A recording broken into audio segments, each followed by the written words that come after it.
Di video kali ini kawan-kawan semuanya, kita akan sharing bersama ya, bagaimana sebenarnya terkadang loh ya, kita ini kan hampir semuanya pernah merasakan masa-masa kenapa kok semua terasa begitu sangat sulit gitu ya.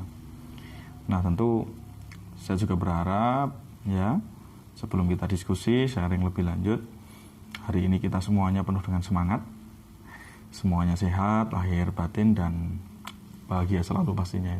Eman-eman kalau nggak bahagia ya, karena kita hidup hanya sekali. Kalau kita buat nanti sedih, gelisah dan sebagainya, nanti eman-eman sekali gitu ya. Ya boleh, cuma jangan terlalu lama. Harus segera move on. Baik kawan-kawan semuanya, kita kadang pernah ya di dalam kondisi tertentu, kita itu merasa beberapa urusan itu kok sulit gitu ya. Masing-masing orang pasti mengalami kondisi yang berbeda. Temanya maksud saya ya, bisa saja urusan soal keuangan misalkan, kenapa kok terasa sulit kadang gitu ya, atau soal perjodohan misalkan, yang sedang nyari jodoh kenapa kok sangat sulit gitu ya. Soal anak kadang juga demikian, soal pekerjaan gitu, kenapa kok kadang rumit ya kayak gitu ya. Sosial masyarakat dan lain sebagainya lah ya. Setiap orang pasti mengalami tema-tema yang berbeda ya, sesuai dengan urusannya masing-masing pastinya. Tapi sebenarnya yang dirasakan itu adalah dalam satu wilayah yang sama, yaitu sebuah perasaan tadi, dalam satu kata kita sebut sulit gitu. Kenapa itu terjadi gitu ya kawan-kawan. Nah, nanti kita sharing bersama, mungkin kalau ada pengalaman, ada ya masukan gitu, silakan nanti ada di komen gitu ya, silakan dicantumkan di komen. Jadi gini kawan-kawan, menurut saya ya, itu ada sedikit tips gitu ya, untuk mengurai sebuah perasaan yang tadi sulit gitu ya. Nah, yang pertama kawan-kawan, yang perlu diyakini ya, ini harus yakin beneran loh ya, karena ini nanti akan menentukan tahapan-tahapan berikutnya. Jadi di tahap pertama ya, jadi langkah pertama yang harus dilakukan itu adalah keyakinan yang kuat ya. Harus yakin nih secara kuat bahwa Allah itu tidak memberikan ya sebuah ujian atau misalkan masalah gitu ya kepada manusia atau hambanya ini di luar batas kemampuannya. Nah, ini harus diyakini, ini harus kita yakini dulu gitu. Karena nanti di tahap pertama ini, setelah kita benar-benar yakin bahwa yakin nih pasti Allah percaya nih aku kuat gitu loh ya. Jadi kuat nih, kuat menjalani gitu. Pasti ini segera semuanya berlalu gitu. Nah, maka dari situ ketika keyakinan itu kuat, maka nanti akan ada perasaan bersandar, berharap sama Gusti Allah. Nah, jadi ketika kita benar-benar sudah yakin ya bahwa sebenarnya Allah itu memberikan persoalan itu tidak di luar kemampuan manusia, kemampuan kita, maka nanti kita insya Allah akan segera terurai persoalan-persoalan itu. Nah, yang kedua kawan-kawan, jadi yang pertama harus clear dulu nih, harus benar-benar yakin sama Gusti Allah gitu ya.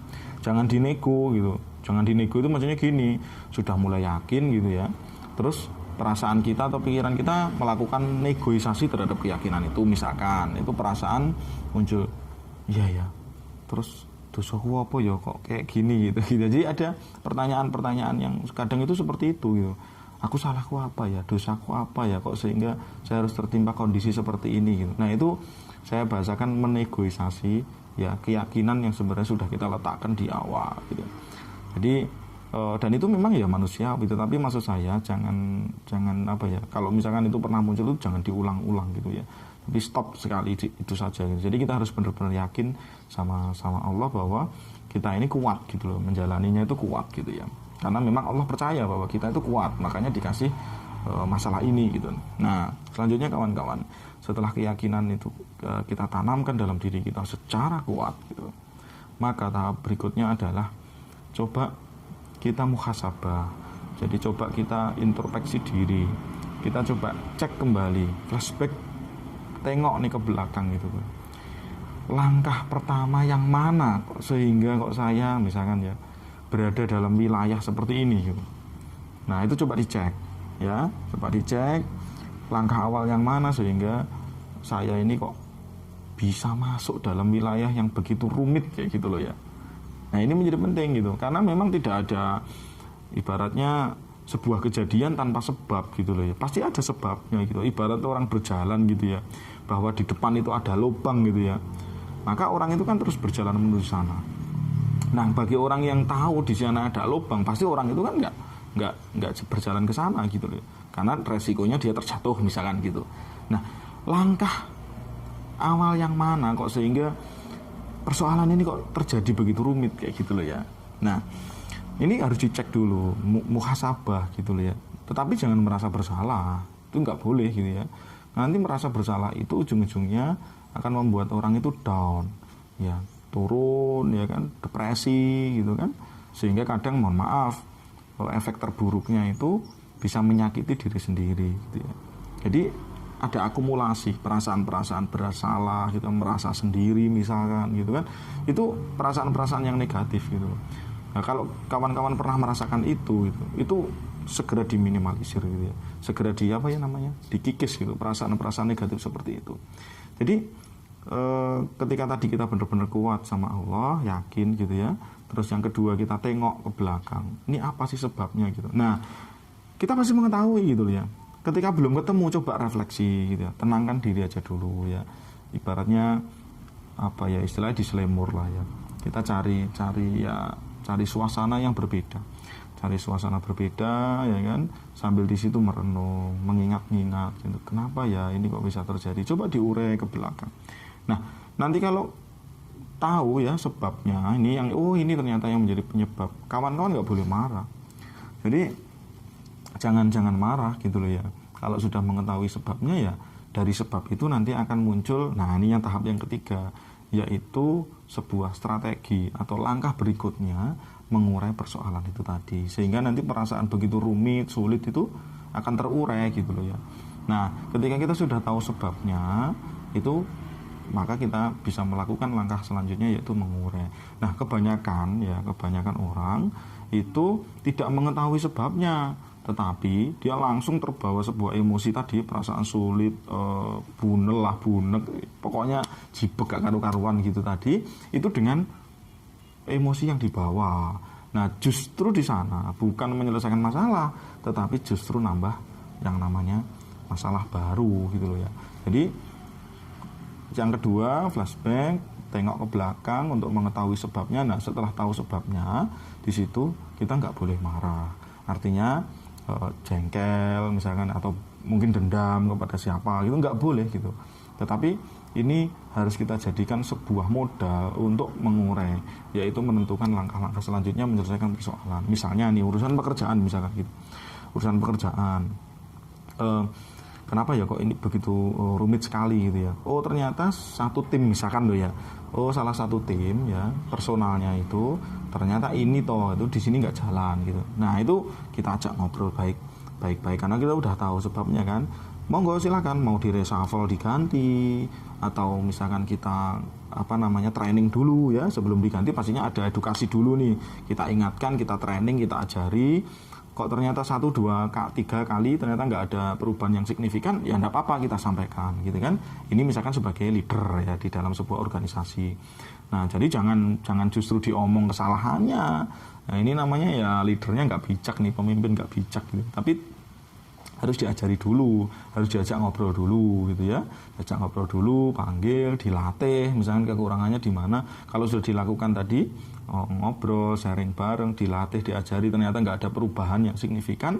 Nah demi prestasi organisasi maka ini di reshuffle, diganti, nggak apa-apa, pasti nanti juga legowo kok ya yang bersangkutan gitu. Nah itu tema di organisasi. Nah sekarang misalkan tema keuangan misalkan gitu ya, kenapa ya kok begitu sulit sekali ya. Nah coba tengok gitu kan, sebab utama kenapa begitu sulit gitu. Apakah kita bekerja di wilayah yang salah misalkan ya, atau karena memang skill kita nggak punya gitu ya, skill kita memang rendah, skill kita ya mampunya menghasilkan uang segitu misalkan gitu. Nah itu harus segera segera kita revisinya apa ya, kita dengan belajar. Kan banyak tuh channel-channel YouTube yang di sana mengajarkan banyak skill yang bisa make money kan, menghasilkan uang misalkan gitu. Nah itu kita harus belajar gitu kan. Tetapi ingat bahwa tadi keyakinan pertama, terus kedua kita tahu sebabnya, nah yang ketiga ini kita harus tetap positif gitu loh, strateginya gitu ya, bukan bim salah bim abrakadabrak. You hari ini belajar terus tiba-tiba turun uang dari langit mak beruk gitu ya, nggak begitu gitu ya. Tetapi ada sebuah proses di sana ya. Bagaimana misalkan kita membuat roadmapnya, kita membuat strateginya ya kan, kita misalkan kita mau jualan misalkan contoh gitu, jualan produk tertentu gitu. Nah sebelum melangkah ke sana cek dulu kompetitornya, buat namanya kanvas bisnis modelnya misalkan gitu. Jadi riset dulu, penelitian, dan ini semuanya ilmiah loh kawan-kawan ya, ilmiah banyak di internet bisa kita pelajari gitu lah. Bagaimana misalkan spring produknya seperti apa, nah kita browsing, baca-baca, praktek gitu loh ya. Jadi sebenarnya semuanya bisa diurai gitu ya, bisa diurai ketika tadi perasaan yang merasa sulit, sempit tadi ya, itu tidak mengalahkan logika kita, tidak mengalahkan akal kita. Jadi akal kita masih bisa berpikir secara jernih, dan di situ nanti kita bisa melakukan tindakan-tindakan berikutnya yang pastinya positif, konstruktif ya, mampu membuat diri kita lebih produktif, diri kita lebih sehat lagi, lebih baik lagi, dan ya pastinya lebih berprestasi ya, lebih baik daripada hari yang kemarin gitu. Nah, saya dengan Anda, dengan kalian itu berbeda dalam pengertian tema kita juga berbeda-beda. Namanya orang itu nggak ada yang sama. Ya bisa jadi orang tertentu dia memiliki kelebihan di bidang A, tetapi lemah di bidang B. Nah sekarang jangan fokus kepada kelemahan kalian, tapi fokuslah kelebihan kalian. Ya nggak apa-apa, mungkin orang ngomong A, B, C, D, E, F, G gitu lah tentang kalian, nggak masalah gitu. Toh itu memang masih tahap kecil gitu. Nanti kalau udah tahap besar, ya ibarat kayak madu, gula, semut ya pasti nanti datang dengan sendirinya gitu loh. Jadi kita fokus saja kepada kelebihan kita. Nah, kelebihan kita apa? Misalnya kelebihan kita adalah sales, penjualan, ya kan, marketing, gitu kan. Kelebihan saya misalnya public speaking, kelebihan saya adalah di balik layar, creating video, editing, misalkan. Kelebihan saya pertanian, kelebihan saya adalah misalkan apa kayak konsultan, misalkan gitu. Jadi masing-masing orang kelebihannya berbeda-beda, tapi fokus saja ke kelebihan tadi. Insya Allah nanti dengan fokus kepada kelebihan, ya, karena Allah itu pasti ngasih itu kelebihan-kelebihan terhadap diri seseorang, satu sama lain itu berbeda. Maka nanti soal keuangan, ya, soal kehidupan, soal prestasi, insya Allah nanti bertahap kita bisa menjalani kehidupan lebih baik dan semuanya akan meningkat, ya, tentu menuju prestasi tahapan-tahapan berikutnya yang lebih baik. Nah disitulah nanti kita akan mampu, ya, merasakan bahwa sebenarnya benar-benar Allah itu sayang sekali sama kita. Terima kasih, semangat, bahagia selalu. Semoga video ini bermanfaat.